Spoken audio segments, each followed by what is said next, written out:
Hello students, welcome to the online session of data analytics using R. In previous session we have studied theory part of object-oriented programming in R. There are three classes in R to implement object-oriented programming concept: S3 class, S4 class and reference class, that is RC class. In today's session we are going to execute practical part of object-oriented programming. That is introduced in R language. So first we'll start with S3 class. As we know, S3 class has no formal definition. That is, this class has no predefined structure. Whenever we want to create any S3 class, we don't need to create a structure of that class. We can only create an object and we can assign a name of class to that object. And we can create many objects for a single class. And here in S3 class of R programming, all objects or some of the objects can have different number of data members. It is not mandatory for all objects to have same type and same number of data members. That's why it is said that S3 class has no formal definition. So let's start with the creation of class and objects of S3 class. To create object of S3 class, first we need to create a list of values that we want to store as a data member or as an attribute of any object. So here I am creating one list, that is C1. I want to store the information about bank customers. I want to create a customer class for bank to store the information about all the customers in bank. So C1 is my first list. Here customer ID is my first attribute. Then customer name is the second attribute. Then account number.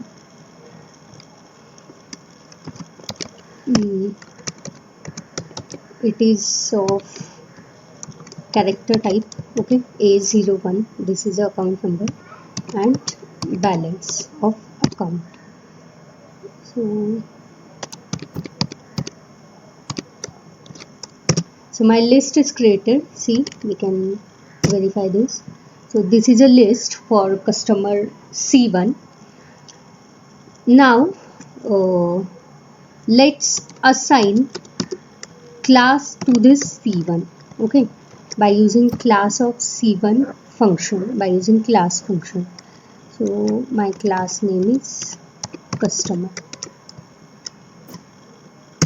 Okay, now see, previously when we created this C1 list, so class of that C1, if you look at the structure of C1, so it is a structure of list. Now let's verify what is the class of this C1. See, the class of C1 is customer now. Now C1 is not a list, it is of type customer. Means this C1 is the object of S3 class customer. And since we have not created any structure of this class, we can directly assign a class name to the object, to the list. Okay, so customer is our class and C1 is what? C1 is the object of that customer class. Now let's create another object, suppose C2. Okay, so C2 is the another list. Creating object means in S3 first we need to create one list. So this is customer ID 2, then give some name. Suppose here account number is 02, then some balance is there. And now suppose this customer has loan in a bank, so my next parameter is loan number. Okay, now loan number is L10. This is a loan number. C2 is also created, okay, with 1, 2, 3, 4, 5 attribute. Now let's verify what is the class of C2. So here class of C2 is list. Now let's change the class of C2 to customer by assigning the name of class to that C2. See, now if we again execute same command, class of C2, then it will give us customer. Means now C2 is a object of class customer. See, here C1 is also object of class customer, C2 is also object of class customer. Now in traditional object oriented systems or in traditional object oriented programming languages, whenever we create any class and when we want to create objects of that particular class, whatever data members are defined in that class, whatever data members are declared in that particular class, every object of that class always has only that number of data members. Okay, suppose we have created one student class and that student class consists of roll number, name and percentage, 3 attribute or 3 data members. Then all the objects created for that student class will have only these 3 attribute or only these 3 data members, that is roll number, name and percentage. But here in S3 class we have created 2 objects for the same class, C1 and C2, where in one object we have 4 data members and in another object we have 5 data members. Okay, so it is possible because S3 has no formal definition, so we can have different number of data members or different number of attributes in each object or in many objects of the same S3 class. Because see, here if we predefine a structure of any class, okay, so in that case now C1 customer is not having any loan in a bank, but C2 has loan in a bank. So for that C2 customer we have mentioned loan number. Okay, but if this class has some structure, then for C1 also we need to mention some value for loan number, and since C1 has no loan in a bank, we need to enter any value. Okay, so this can be the advantage of S3 class, that we can add attribute in any object as per the requirement. Okay, now let's see how to create a function for S3 class. So in S3 class it is used to overload built-in functions of R. So in R we have one built-in function called print, and print is a generic type of function because by using print we can print value of any of the data structures in R. Like by using print we can print the value of any vector. Suppose v1 vector is there, so we can print the value of vector. We can print the value of any object of any class. See, print C1. So C1 is the object of class customer, so we can print that also. By using print function we can print the value of any data frame. Okay, suppose emp data frame is there, so we can print the value of any data frame. That's why print is called as a generic type of function. It produces output on the basis of input type. Okay, so and if you, so print is what? Basically it is a collection of different methods. Print is a collection of different methods. Like when we give vector as an input to print, then this print will invoke the method which is used to print the value of vector. If you give class object as an input to that print function, then print will invoke the method which is used to print the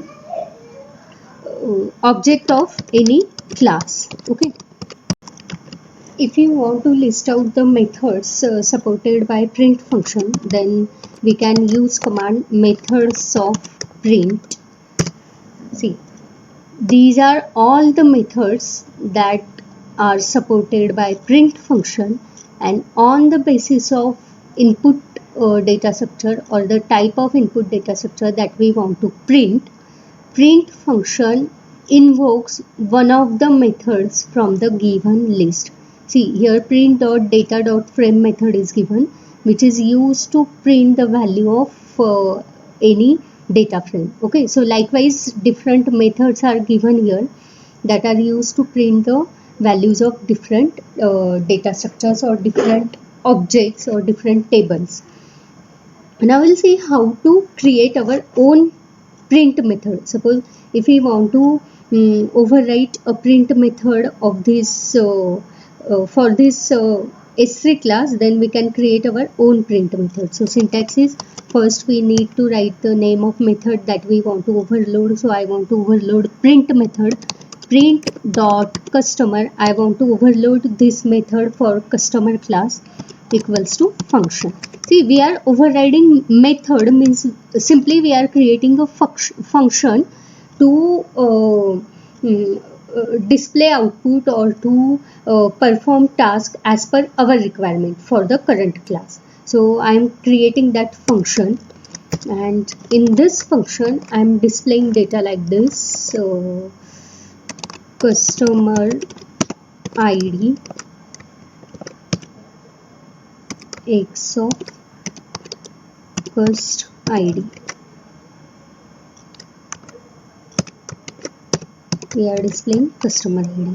Okay, then I want to display customer name. For demo purpose, instead of displaying values of all the attributes or all the data members, I am just giving you the examples of two data members, customer ID and customer name.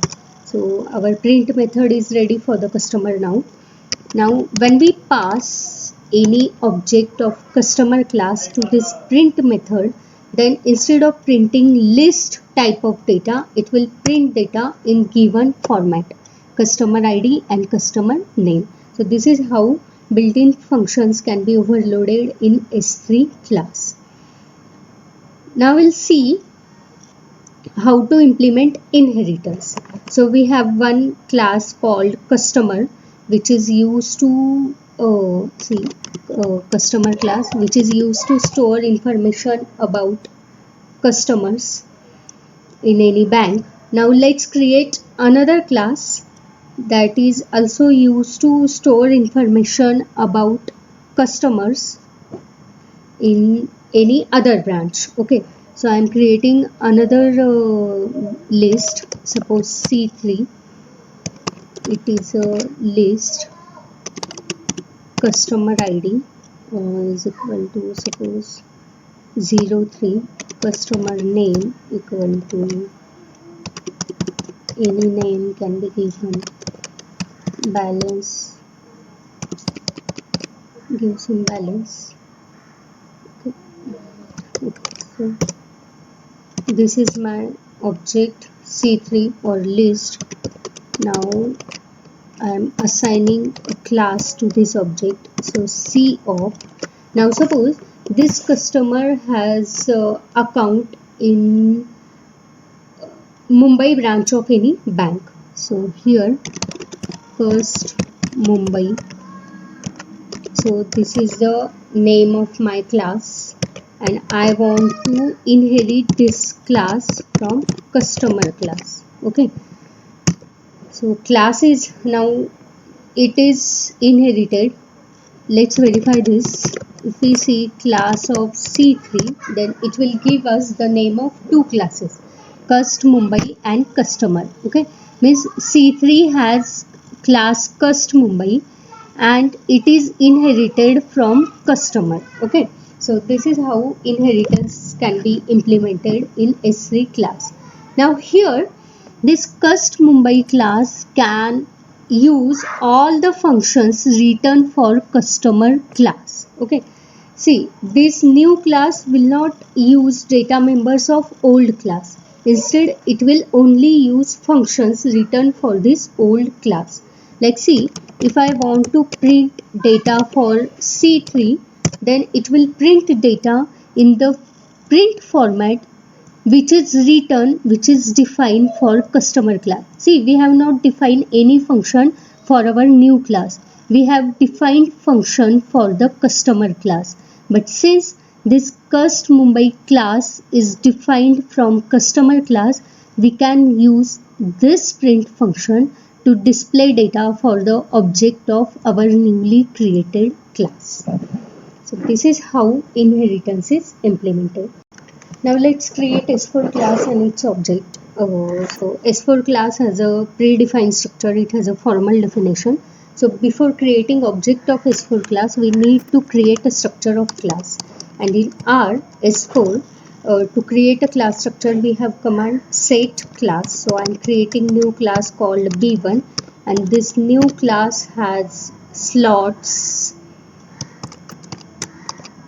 book ID, which is of numeric type, and book name, which is of character type. See, I have already explained all these things, that is what is slots and what is set class function in previous theory part. Okay, so now here my class is created book with the data members or attribute book ID and book name. Now let's create object of this class by using new function. It receives first parameter the name of book, and next parameter are the values of attribute. Okay, then b name equals to, for example, dbms. This is the name of book. Now let's see what is B1. So B1 is an object of class book, and it has two slot, book ID and book name. So B1 is now created. Now we'll execute another command called get slots. So this get slots command is used to display the names of slots or the names of data member in that class along with their data type. So book class has two data members, book ID and book name, and the their data types are numeric and character respectively. Okay, now we'll see the use of slot function. Slot function is used to change the value of any slot in any object. So here B1 is the object, and I want to change the name of book in B1 object. Okay, so I want to change, my current name is DBMS. I want to change it with database management systems. Okay, now let's verify the result. B1. See, book name is changed to database management system. So slot command is used to change the name. Now in S3 class, we have seen that all the objects in S3 class can have different number of data members. Now let's see whether it is possible with S4 also. So I am creating another object of S4 class, that is B2, which is the object of same class, that is book. It has book ID 2, it has book name, suppose computer security. Okay, and I want to add price also, price of the book, suppose price is 650.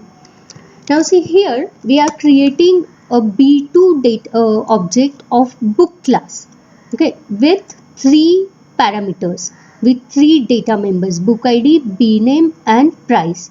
But if we look at the structure of book class, then in that structure only two parameters are defined, only two data members are defined. Okay, so let's see whether it is possible in S4 class to have different number of data members in different object. Okay, so B1 object has only two data members as defined in the structure of class book ID and book name, but here we are creating new object, that is B2, with three data members. So it will give you an error, that is invalid name for slot of class book price. Okay, so we have got the error, that is price is an invalid slot name, because while creating the structure of book class, we have not specified, we have not mentioned this price data member. That's why it is said that S4 has a formal definition, it has a predefined structure, because once we have defined the structure of S4 class, we have to include only those data members that in objects of class that we have defined in the structure of that class, in the definition of the class. Okay. Now we'll see how to overload any function in S4. So to overload function in S4, we have set method function. Okay, set method. Now let's overload same function, that is print for class book. First you need to write down the name of function that you want to overload. Then book is the name of class for which I want to create a function, and then keyword function, and then it receives one object as a input. Here I want to print a message like this. Book x of b name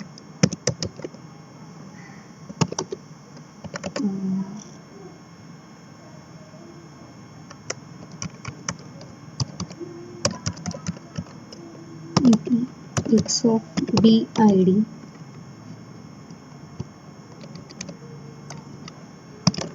name of book is x of b name. Okay, so I want to print message like this. Name of book 01 is database management system, for example. Okay.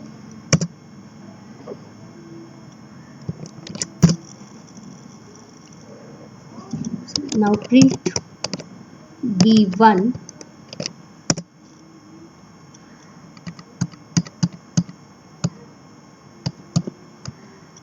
wait.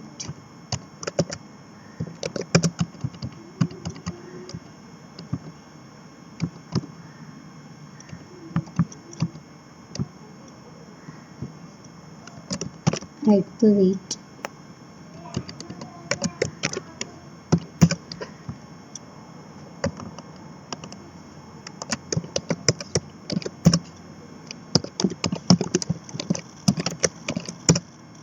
So see here, instead of $sign to access data members, we use @ symbol. Okay. Now see, this is the output. I have created this print method for book class, and output is name of book 1 is database management system. So this is how we can overload function in S4 class by using set method function. Now we'll see how to implement inheritance in S4 class. So to implement inheritance, we require two classes, parent class and child class. So our parent class, that is book class, is ready. Now let's create another class. Say class, I am creating another class called author. Then slots is equals to list of author ID, which is of numeric type, and suppose author name, which is of character type. Okay, so my author class which is of character type, and after that we need to use keyword contains equals to book. Contains keyword is used to specify the inheritance in S4 class. That is, we are going to create a new class author with slots author ID and author name, and it is in we want to inherit it from book class. Okay, so author class is now ready. Now let's create object of this author class, new author. Okay, so and then since in S4 when we inherit a child class from parent class, it inherit function, and along with function it inherits all the data member. So while creating object of author class,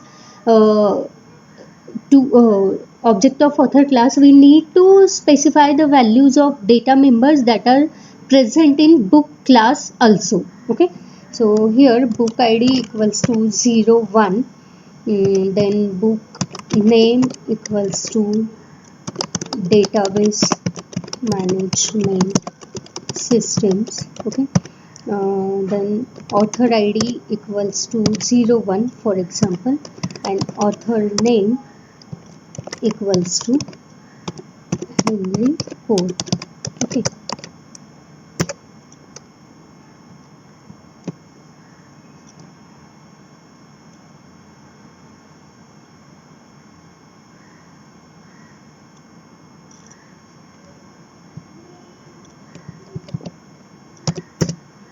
So A1 is created. See, A1 is an object of class author. Slot IDs are given, slots are given, AID, A name, BID and B name. See, here we have derived this class from book class, and while creating a structure of author class, we have mentioned only two parameters, author ID and author name. But since it is derived from book class, it also consists of data members of book class, that is book ID and book name. So this is how inheritance is implemented in S4 class. So in today's practical session, we have studied how to create S3 class, how to create object of S3 class and overload function in S3 class, and how to create class and objects of S4, and how to implement inheritance in both the classes. So this is all about today's session. Thank you.